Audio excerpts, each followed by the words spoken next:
What's that? Yes. So you could get right here. Good morning, everyone. We'll just say a word before you begin here. Our condolences, our prayers go out to the Cheney family. Of course, we've had the loss now of former Vice President Dick Cheney. Scripture is very clear. We give honor where honor is due, and someone who gave their life, loved their country, loved serving their country in so many capacities. As you know, Dick Cheney served as Vice President. He served as a Secretary of Defense. He served as a congressman, of course, from Wyoming, and as the youngest chief of staff to any president in the history of the country. And so the honor is certainly due to him, and our prayers go out to the family. This is now day 35 of the Democrat shutdown, and I'll be honest with you, I don't think any of us expected that it would drag on this long. We didn't believe, we couldn't have imagined.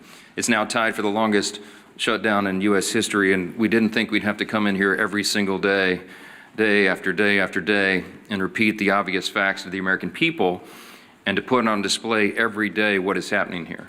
Again, it's a split screen. We've talked about the split screen in the country right now. The American people are wise. Ronald Reagan used to remind us you can trust the American people, and we do. And they can see the facts here. They see that President Trump and the Republican Party are delivering real positive results for the American people, delivering on our promises. We passed the Working Families Tax Cut, which is the largest middle-class tax cut in American history. We signed into law as part of that. No tax on tips, no tax on overtime. Big savings for those on Social Security. We strengthened Medicaid with popular, common sense reforms that strengthens the program. We've improved healthcare access in rural communities, and we have reduced premiums. There's a lot more work to be done there. It's the Republicans who are delivering those reforms. We restored American energy dominance. We got the border crisis solved. We are reducing and handling the crime crisis in city by city around America. And we have restored peace through strength. That is on one side of the screen. Over the past 34 days of this shutdown, the Republicans have been the only ones working in good faith to end the shutdown and get everyone paid and get the services flowing again. And we have voted that way 14 times. That's on one side of the screen. On the other is the Democrats. And it's such a stark contrast. Because in the last 10 months, the only thing that party has accomplished for the country is to shut down the federal government and cause this pain. The past 5 weeks have been painfully clear that Democrats are not interested in doing their most basic job. And we explained here yesterday, all of this is motivated by one thing and one thing alone. The Schumer shutdown was never about health care or any other policy that they claim now. They can't even decide amongst themselves what it was about. Some have said it's the Seinfeld shutdown because it's about nothing. But I'll tell you what it is ultimately about, truly, and this is something that can be demonstrated and everyone here knows it's true. As I summarized yesterday, the Schumer shutdown was never about health care or any other policy. It is about fear. It's about fear. Right now, the Democrats fear political retribution from the far left activists in their party more than they fear the consequences of keeping the government closed for weeks on end. They fear political retribution from far left activists more than families going hungry and workers missing paychecks. That is a fact that they are demonstrating day after day and vote after vote. It's gotten so bad for them that even their traditional allies are losing patience now. The head of the Teamsters Union had a blunt message to Democrats a couple of days ago, quote, "American workers are not bargaining chips. Senators need to stop screwing around and pass the House-passed clean short-term funding bill," unquote. And it's not just the Teamsters, as you know. AFGE, the largest union of federal workers, had the same plea. And so did the National Association of Air Traffic Controllers, the Coalition of Airline Pilots Association, the NetJets Association of Shared Aircraft Pilots, the Allied Pilots Association, Southwest Airline Pilots Association, the New York Steamfitters Union. It goes on and on and on. These organizations have traditionally backed the Democrats for decades. That has been true. They represent tens of thousands of working Americans, all these associations together. And now they're calling on the Democrats to drop their partisan demands and reopen the government. Stop inflicting this pain on the American people because you are afraid of your far left base. And how did the Democrats respond to all this? They're gaslighting the American people and even their own base. The truth is the Democrats have lost touch with working Americans because they've simply stopped listening and stopped serving them. And every few months, after leaning harder into their woke identity politics, they commission an expensive study to try to figure out why working class voters have completely abandoned them in the Democrat Party. Here's a recent finding. This is a left-leaning research group that surveyed 3,000 working class Americans. This was published in Politico November 2nd. Quote, this is the finding. Working class voters perceive Democrats to be woke, weak, and out of touch, too focused on social issues, and not nearly focused enough on the economic issues that impact everyone every day, unquote. And here's the kicker. They also said working class voters, quote, can't name what Democrats stand for other than being against Donald Trump. Well, good luck with that as a message to the people. Of course, you don't need a months-long study to tell you that Democrats are woke and weak. You simply need to look around. As the Democrats continue to pander to their radical base of affluent progressives, President Trump and Republicans are building a new multi-generational coalition of voters that is grounded in common sense. Since November 2024, Republicans have welcomed record numbers of Hispanic and Latino voters, Black and African American voters, Jewish voters, union workers, young people, all these different segments of the population, and they came in large numbers. People everywhere can see clearly who's fighting and voting here every day and delivering for them. And I'll say this clearly to every hardworking American in any place who's missed a paycheck, anyone who has been made to suffer because the services, the health services you rely upon, or the food and nutrition supplement for your family, anyone who is hurting, you have a home in the Republican Party.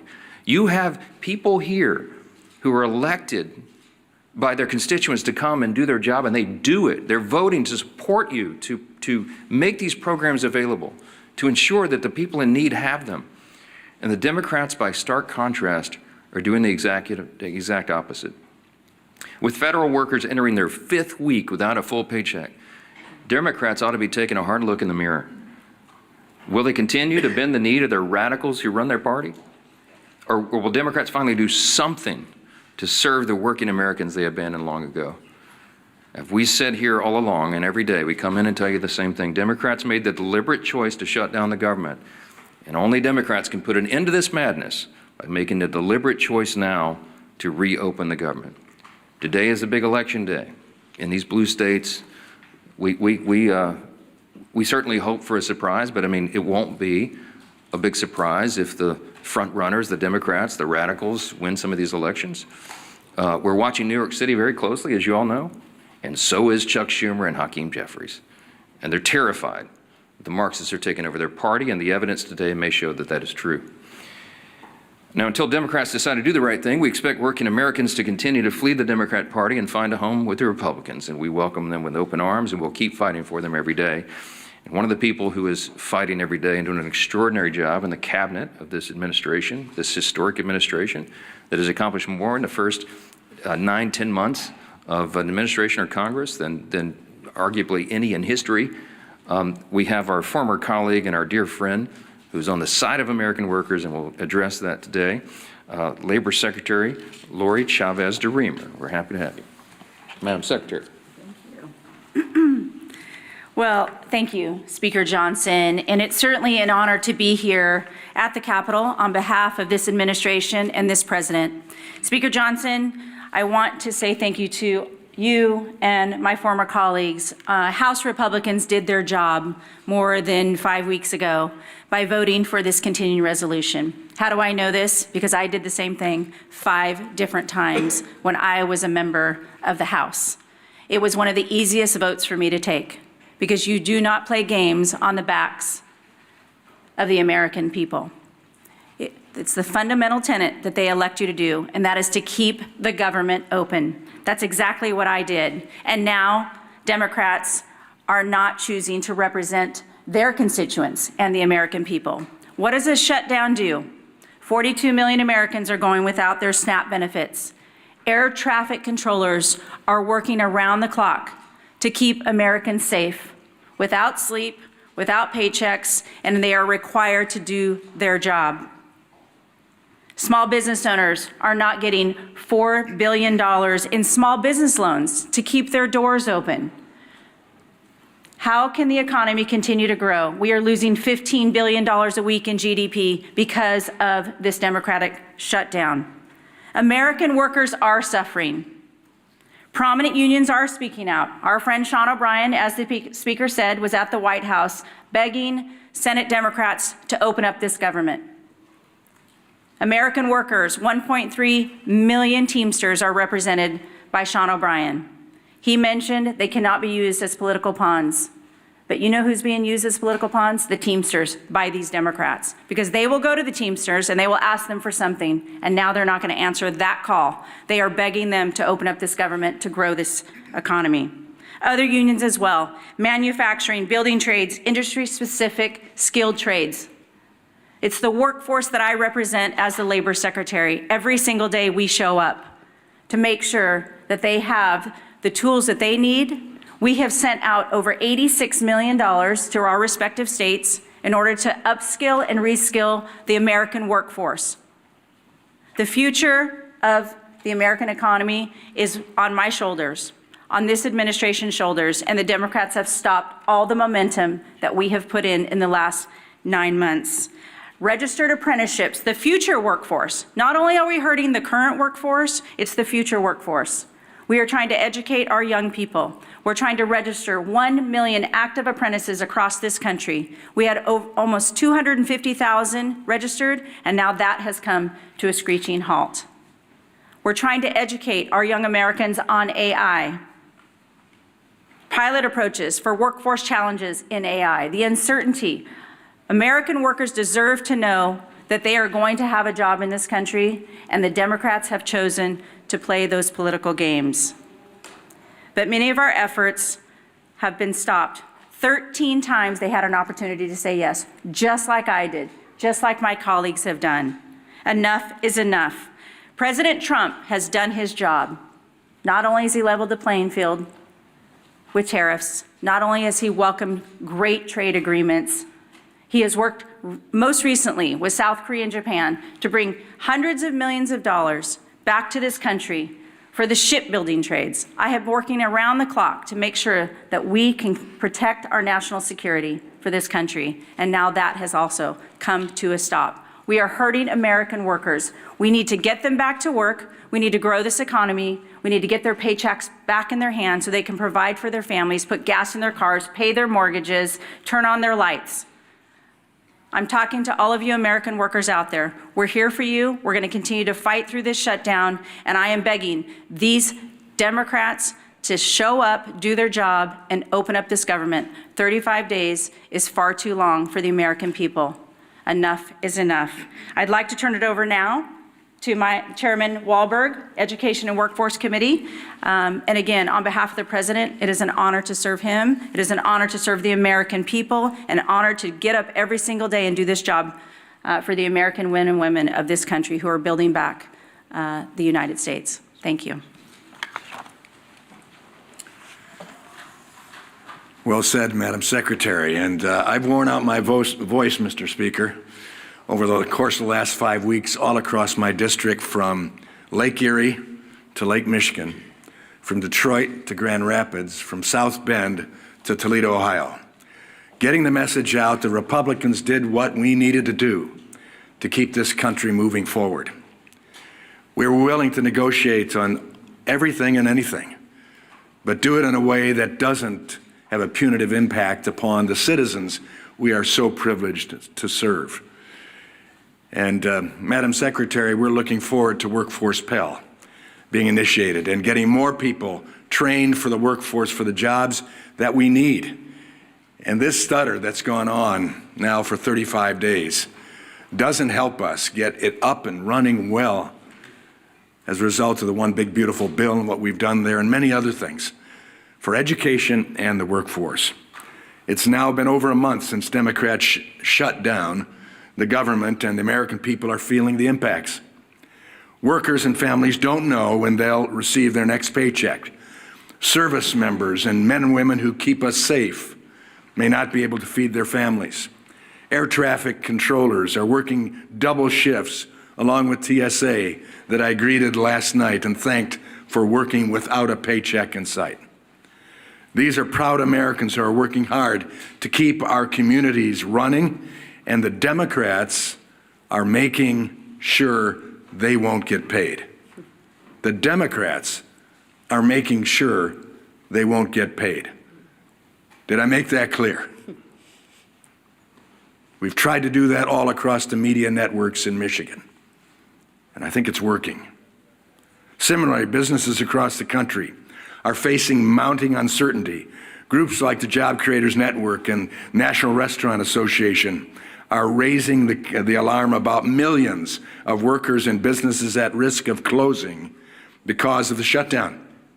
And according to the American Hotel and Lodging Association, the economy loses $31 million per day from lost hotel revenues. Virtually every sector of our economy is hurting because of this foolhardy Democrat shutdown. And since the start of the shutdown, more than 4,800 small businesses have been unable to access the Small Business Administration loans. I've sat with some of those businesses. I've heard their concerns. I've heard their desires to expand their business, but they can't get the applications filled out, further restricting businesses' ability to grow, potentially forcing others to close permanently. What's more, this shutdown has disrupted the data that drives the economy. Jobs, prices, paychecks, the data that guides it all has stopped flowing, and that is hurting workers, families, and job creators. In my home state of Michigan, we're losing more than $360 million in economic activity every week, week upon week. That means every week workers, job creators, and communities lose out on chances to thrive as families struggle to put food on the table. But Democrats don't seem to mind. We've all heard House Democrat Whip Catherine Clark's interview describing the suffering of families as leverage to remote health care to illegal aliens. And then there's the Senate Democrat leader, Chuck Schumer, in his comment that every day gets better for us. How cruel, how unfeeling, how uncaring. Clearly, the Democrats are so wrapped up in DC politics, they've forgotten what really matters, helping the Americans thrive. Now, labor unions, as the speaker pointed out, who overwhelmingly supported Democrat politicians and left-wing causes, are calling for Democrats to vote for the House Republican-passed clean continuing resolution. We passed it. We funded government. We didn't shut it down. The American Federation of Government Employees, Steamfitters Local 638, Teamsters, and pilots unions are calling for the government to reopen because livelihoods are being crushed. Our nation's children are being impacted too, and I'm concerned about that. Some Head Start programs, some of those small little seats that I've sat in, hearing about what good work is done for these families and kids.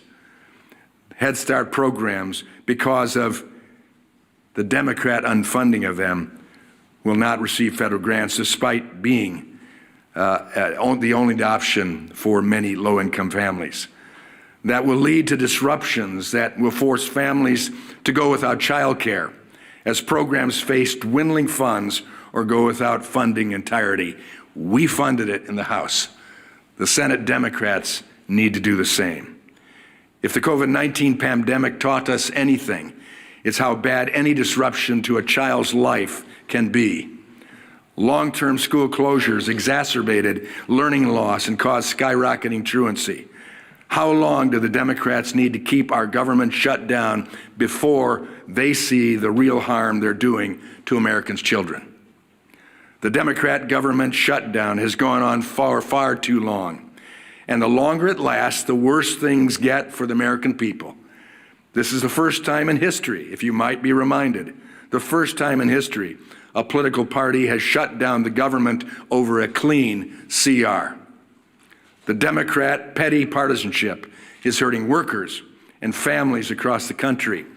The shutdown is also showing Americans just how far the Democrats will go to promote their out-of-touch agenda, even if it means holding the American people hostage for more than a month. America's workers, families, unions, and job creators have all spoken. Chuck Schumer, pass the clean CR and reopen the government immediately. I hope the Democrats are listening, at least 5 of them. Republicans have listened and voted to fully fund the government, coming on 15 times as of today. It's time for 5 more Democrats, including my 2 members from Michigan, to vote the same way. For the children, as Nancy Pelosi has famously said. Do it for the children. Do it for Americans. I now am pleased to turn over the podium to a great leader, Leader Scalise. Thank you, Chairman Walberg and Secretary Chavez-DeRemer. It's great to have you back here in the House. I'll start by joining in with what the Speaker said and extending my condolences to the family of Dick Cheney. Of course, served 8 years as President George Walker Bush's vice president, served in so many other important roles in government, started as a member of this House of Representatives, and lived an incredible life. And we mourn his passing and extend our prayers to the Cheney family. As we look at potentially another vote today in the Senate to try to have a breakthrough to open up the government, let's remember when the Senate votes today, they're not voting on some big, massive omnibus bill, a bill that resolves all of our differences. You know, if you're one of these Democrats, and it only takes 5 to get this government back open, and you're struggling with this decision, do you offend your far left radical base? It's about to elect the new leader of their Democrat Party in Mondami in New York. Or do you stand up for the tens of millions of people around the country who are actually suffering? And if you vote yes today, are you giving anything up? What's in that bill? A clean continuing resolution that violates any of your principles? There's nothing. Again, that bill does not solve our differences. That bill just keeps the lights on. That bill just allows federal workers to get paid for the work that they're doing. Those that have to show up and work and keep our airports open. The air traffic controllers who are working under high, incredible stress in a normal time so that planes can land and take off safely with 150 plus people on each one of those planes, without worrying about the stress that as soon as they get off the job, they've got to go do a second shift as an Uber driver because they can't put food on the table because Democrats shut down the government. Hopefully they weigh that when they cast their vote today. And we see every day, of course, unfortunately, more and more consequences to the suffering Democrats are causing. We know on the SNAP program, 42 million people. And yes, the courts are trying to work with the White House to find ways to move some other money around.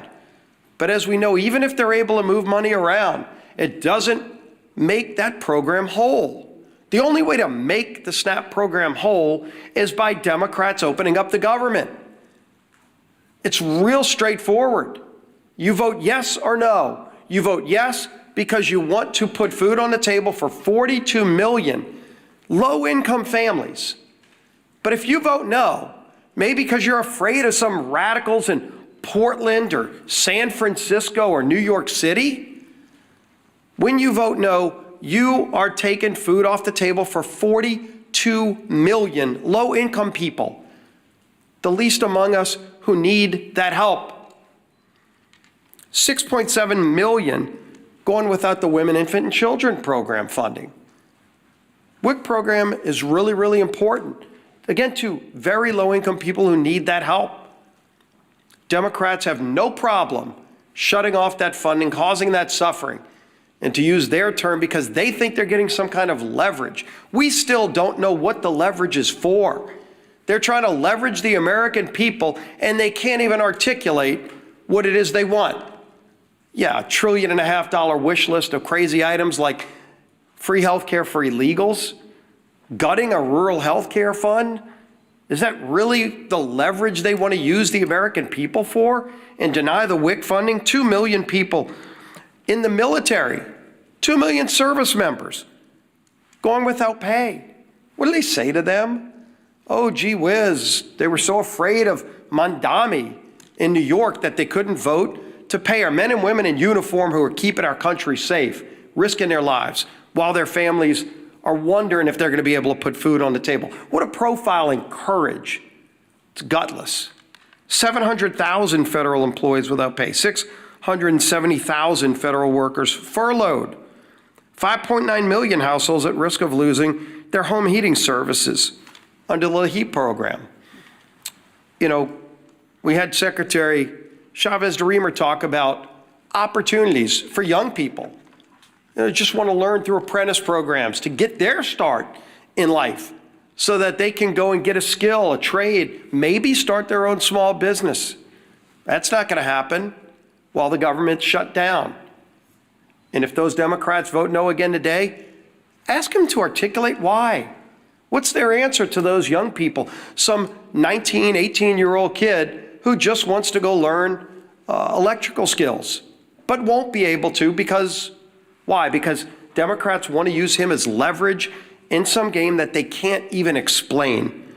And then, of course, we all know all the different groups that have come out over and over. They've not said, let's pass some big sweeping omnibus bill.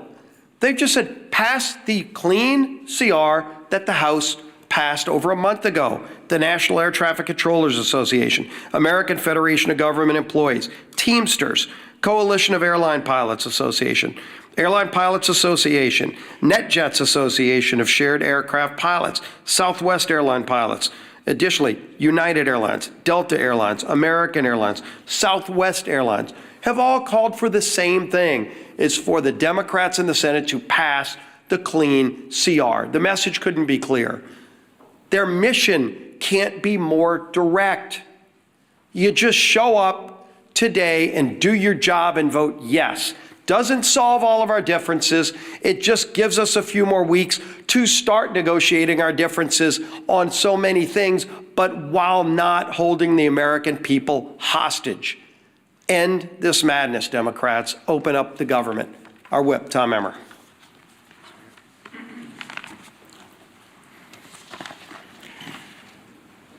The Democrat government shutdown, spanning 35 days and still counting, is now tied for the longest government shutdown in U.S. history.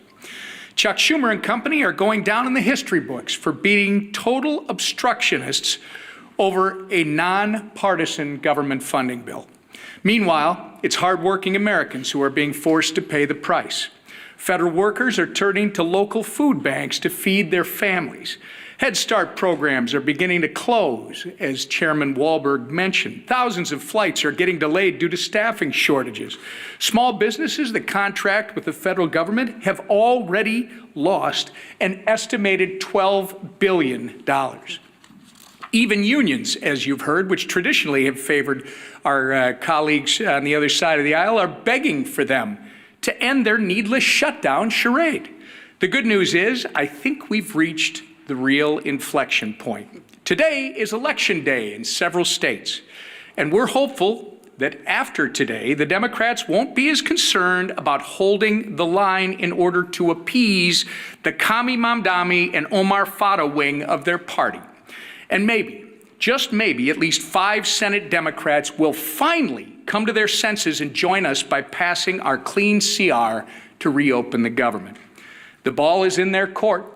Republicans have done our job. The question is, are Democrats willing to put politics aside long enough to do theirs? I hope the answer is yes, sooner rather than later. The American people deserve better. Chairwoman McClain. Thank you. And thank you, Chairman Walberg and Secretary Chavez-DeRemer. It's good to see you again. Thank you for your words. of wisdom. But again, here we are today, and I want to be very clear about the consequences of the Democrats' actions. 42 million Americans will lose their SNAP benefits because they voted to shut the government down.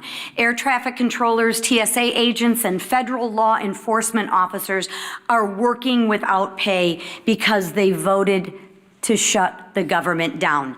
Democrats have weakened our military, threatened families, and held hard-working Americans hostage. Why? All because they voted to shut the government down. And why did they inflict this pain? Because Democrats wanted leverage. Leverage to appease their radical base with more wasteful spending. And don't take my word for it. They've admitted this countless times. They're not even ashamed of this. And today we'll prove it again when the largest federal workers union called on Democrats to end the shutdown. What Democrats do? They still voted no. When air traffic controllers unions asked them to support the clean CR to make sure that the government stayed open, Democrats voted no. And when nearly 500 small businesses and travel organizations warned the shutdown is crushing them, what Democrats do? They voted no. But the socialist wing of their party wants government-run health care, taxpayer-funded benefits for more illegals, and another $1.5 trillion in wasteful spending. That's what your Democrats want. Enough is enough. We aren't going to let your socialist base call the shots. To every Democrat watching, hear me when I say this. It is time to stop holding the American people hostage. Just because you are being held hostage by your socialist base. End the shutdown. End the pain and suffering for the American people of which you represent, and end it now, please. All right, thanks again, Mr. Chairman, Madam Secretary. I know you all are busy. We're glad you're here and grateful to have you. Let's take some questions. Front row, front row. There's been reports of bipartisan talks from senators to reopen the government, to move forward on ACA votes. Are you or other top House GOP members in the loop of these conversations? Are you present in these meetings? No, not present in the meetings. I know about it, as much about it as you do. I know there are, we hope, we pray, a handful of moderate and centrist Democrats left among the Democrats in the Senate, where the whole country is counting upon them.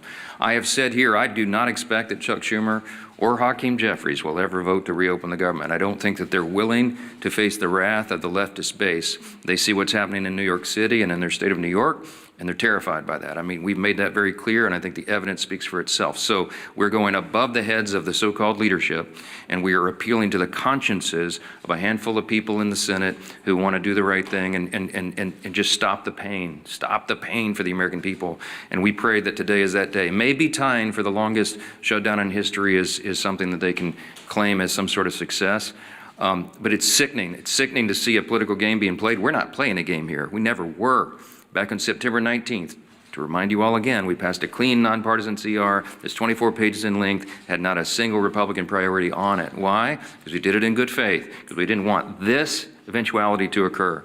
We knew it would be too painful for the people, and that's why we've always done the right thing, as everyone has said over and over. Now they won't, and we all know why. Yes, sir. No.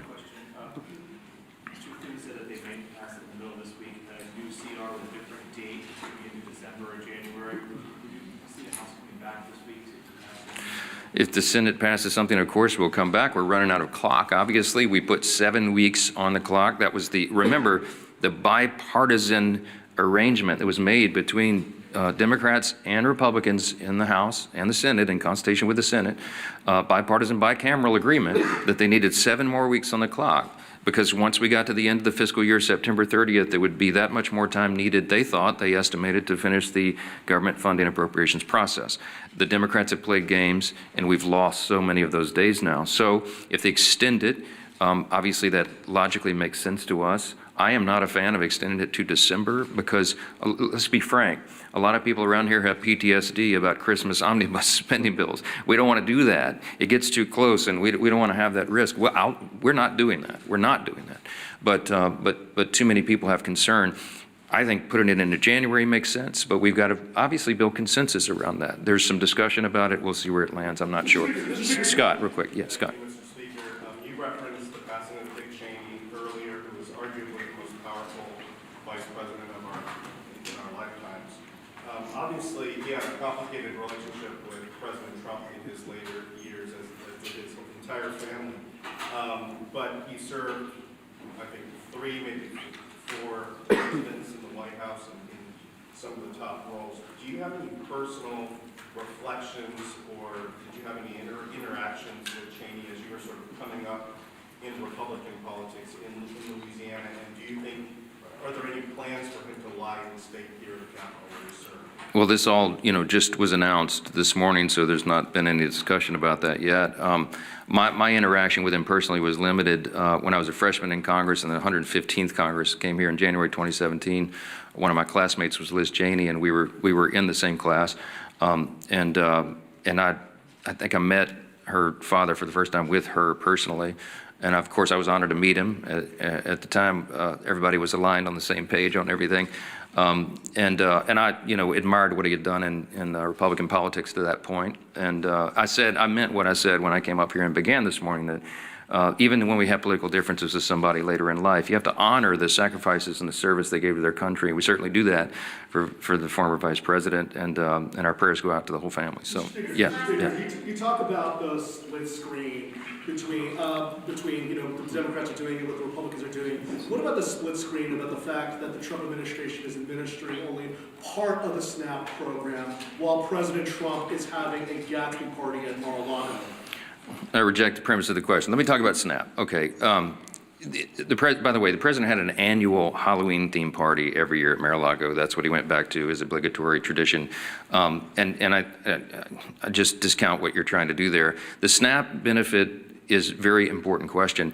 The White House has bent over backwards, as we've recounted here every morning, to make sure that Americans' pain is mitigated as much as possible, reduced as much as possible. So we got the troops paid. They made creative solutions for that. The WIC funding for women, infants, and children. And SNAP came to a legal crossroads because the legal analysis said that you could not use the contingency fund if the underlying fund was not flowing. I've explained that into detail here multiple times. 2 courts disagreed. So what did the president do? In good faith, showing again that he's willing to bend over backwards to help the American people when Democrats are not, he went to the court and said, fine, show me how to do it, because we don't see the path. And so the courts have ordered that. They filed a brief yesterday, or some response yesterday in the court, that they'll give as much as is there. Remember, the contingency fund only has roughly $5 billion, and it costs roughly $9 billion for a month of SNAP benefits. So I think the arrangement is they're going to give half, at least half, to everyone. But here's the problem: it's very complex, is that it's administered through the states, and you have to recalculate all the allocations and how the checks go out. It's not, you can't just flip a switch and do that. It's a lot of work that goes into it. So I can tell you that the president is dialed in on this. The president is trying to protect and cover the American people, as he always does. The president is trying to get the government open again. And the Republicans have voted 14 times to do it, and the Democrats have voted 14 times not to do it, to keep the government closed. That's the story. And I don't know why there's any confusion about this at all. They're going to do it again today. My prediction is the Democrats are going to vote for the 15th time to shut their government down, and they're going to look down their noses at the people who are struggling, who's suffering, can't put food on the table, who can't pay their bills because they're playing games over here. It is absolutely unforgivable in my view. And I wish more of you would give them a tougher time. Yes, last one. Are you going to be able to finish? A question for the Secretary, if I may. I'm just curious if you can kind of tell us what we know about how the shutdown has impacted the labor market. Obviously, with Bureau of Labor Statistics folks being furloughed, I'm curious what we do know so far about how this has impacted the job market, and if we will really be able to get a full picture, or if we will it take the shutdown ending for us to be able to get a full picture? Yeah, thank you for the question on the Labor Department and specifically BLS, the labor statistics, how important those data points are in order for the markets, in order for employers to understand what the workforce is needed. We are not able to release a lot of those reports because we have those furloughed employees. So once the government is open, we will get right back to work in releasing that. We released one report earlier this month because that was required by law, and the CPI in order to talk about Social Security checks for 2026 that had to be calculated. So we brought some workers back for that, but we will not be able to release the other data points. As far as the Department of Labor goes, as was mentioned, when we're talking about the SNAP program, one of the other programs that we're definitely concerned about, and we've sent letters out to all 50 states, is unemployment insurance. As delivered by those states, that will be the next thing that we have to be concerned about. If people stop receiving their unemployment insurance, will be another detrimental fact to the American workforce. So that is what we're focused on now. We need this government open. We need to get back to work for the American people. The American workers deserve to know where their next paycheck is coming from, and the American economy deserves the American workers there. So yes, this is impacting the labor force. I would imagine we're going to see more and more things every single day that this government is shut down. It is going to affect the American economy. And so we're working hard at the Labor Department to make sure that we can keep everything running that we can. But right now at this point, we're working off the back heels of us, and we have to do everything we can. So it's important to get as many statistics out as we can, but we haven't been able to do so. So we're working hard for the American people. We need this government open to do so and to continue. Thank you. Real quick, do you support ICE raids in districts like Speaker Johnson's district and the Republicans up here on stage in the agriculture and hospitality sectors? Well, one of the things we focus on is all of the programs in order to support the American people. Certainly, the president has been clear. We secured that border. We're going to continue to work on behalf of this administration to focus on the American people, American first policies, and the American workforce. Thank you. Thank you. What about LSU's Thank new you. coach?